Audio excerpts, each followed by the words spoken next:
All right, happy Wednesday, everyone. I am out and about trying to get a few little Christmas errands in. Wow, it's already December, almost even the middle of December. And that got me reflecting. I love to use December as a month. Try not to let the craziness get to you. I know that we all feel like there's so much we have to do and get done and want to get done. And that's awesome, but it's okay if it doesn't all get done. And I'm really working this holiday season on just being okay, and this will be part of my talk here in a second, but just being okay knowing I'm doing my best, and if it doesn't get done, it's okay. It will get done at some point, or maybe it doesn't need to get done.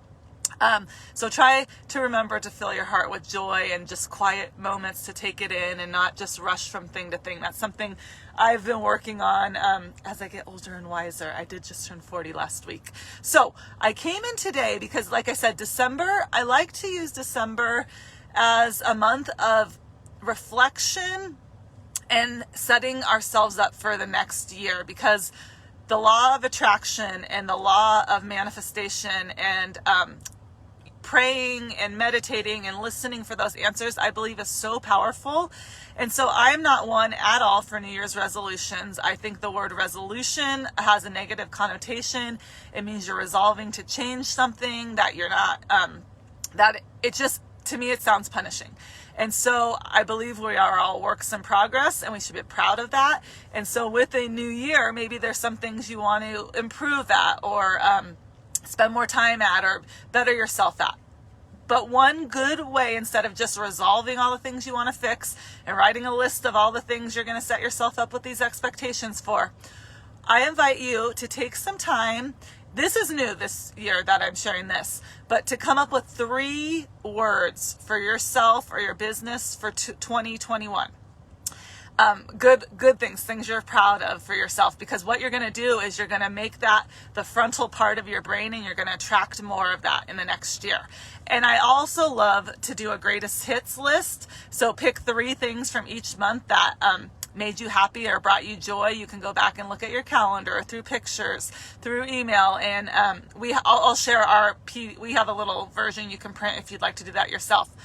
But the 3 words is new, and I'm going to actually have that added to the greatest hits document, which I'll share with everybody.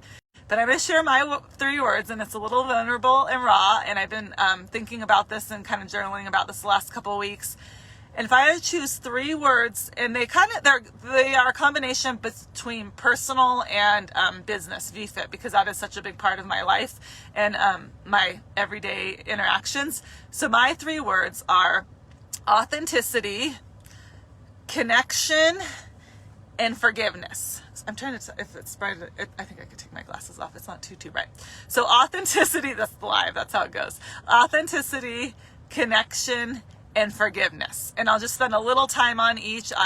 Like I said, this is a very powerful exercise.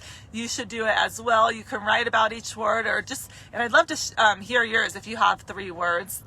Sharing is a good way to spread more joy and build better connections, which is one of my words. So authenticity. This word came to me, and it holds a lot of value to me, because being authentic means that you're being true to your heart, to your purpose, to your soul. And it's hard. It seems to get harder and harder to truly be authentic in this digital world, where all you see is the good on social media for the most part, or this person has this and this person has that, and getting caught up in out of your lane. One of my favorite sayings is stay in your own lane. And one thing I'm really proud of, both myself and VFit, is we have always stayed authentic to our values, to our mission, to our purpose.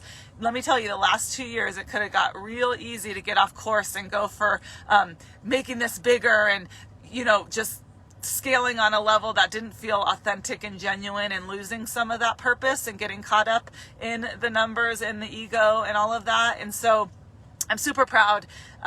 Myself, my entire trainer team, we have stayed 100% authentic to our value system and to our true mission and purpose, and that is to change lives, save lives, impact purpose, to just make a little brighter light every time that we are around our teammates and our families and our friends. And that translates into every other relationship you have when you're authentic.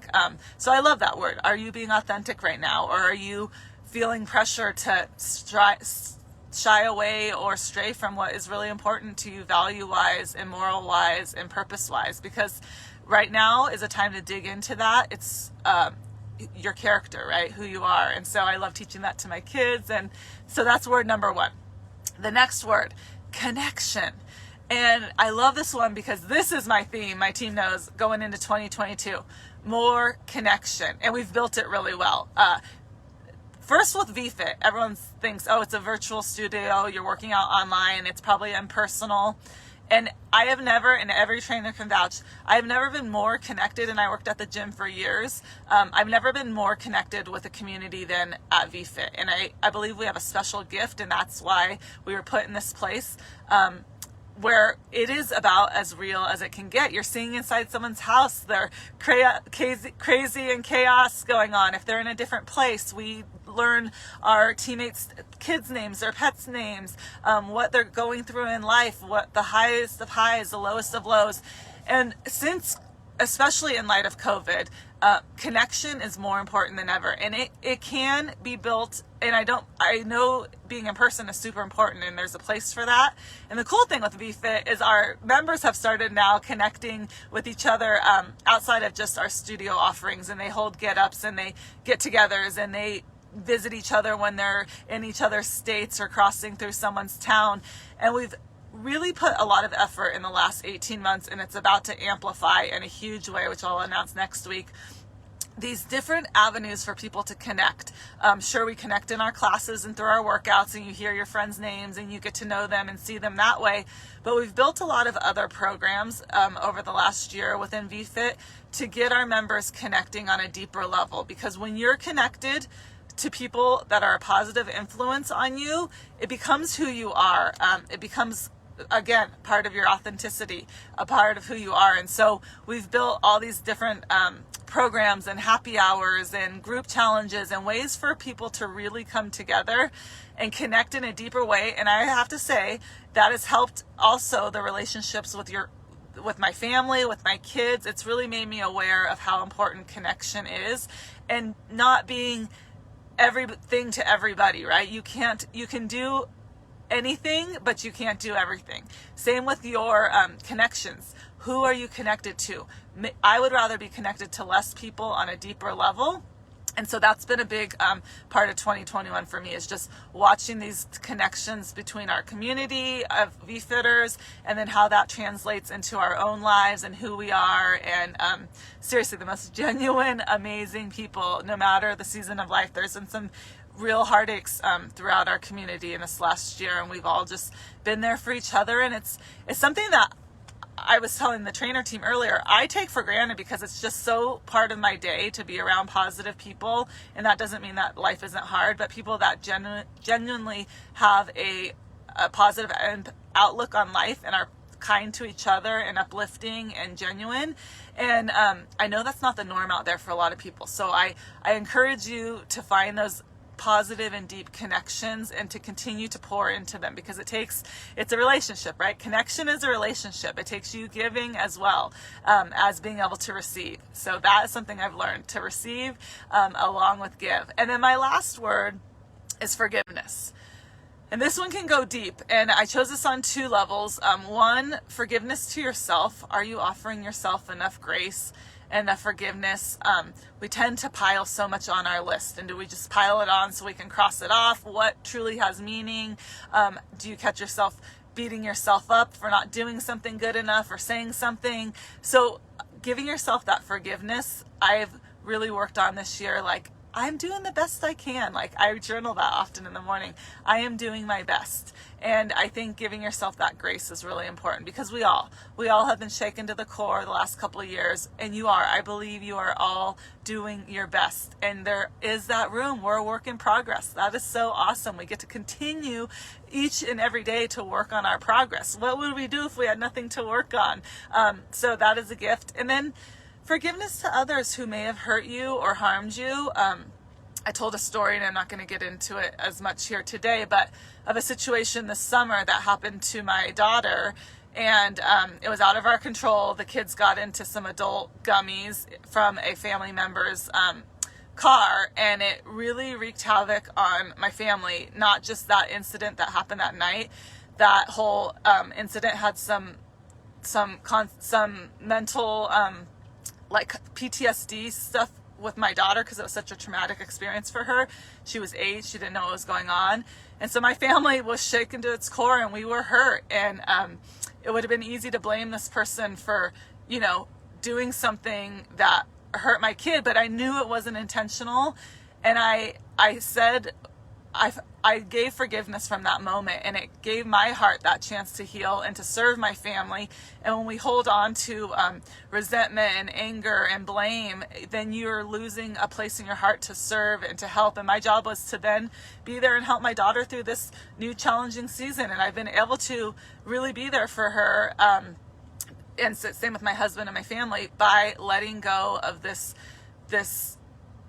anger or this, you know, it's hard when someone hurts you or your family or someone you really care about. So I do believe it's not my position to judge. There's a greater person to do the judgment in this world, and it is, you know, we're all doing our best. And so I chose to forgive in a really hard situation. And the one thing I kept hearing was, oh, I would be so mad at that person. And I just, it's a lot easier to live with peace in your heart and with forgiveness, and to know every challenge and every season is for a reason, and that's usually where we grow stronger. And now I can share that experience with others and help others, and instill these gifts in my daughter that will be lifelong skills for her, learning to cope with some anxious feelings or some feelings of stress and just, you know, things out of her control. So I turned that anger into forgiveness and into healing, and just looked for the opportunities. So kind of a long one here today, but I think that's really important that everyone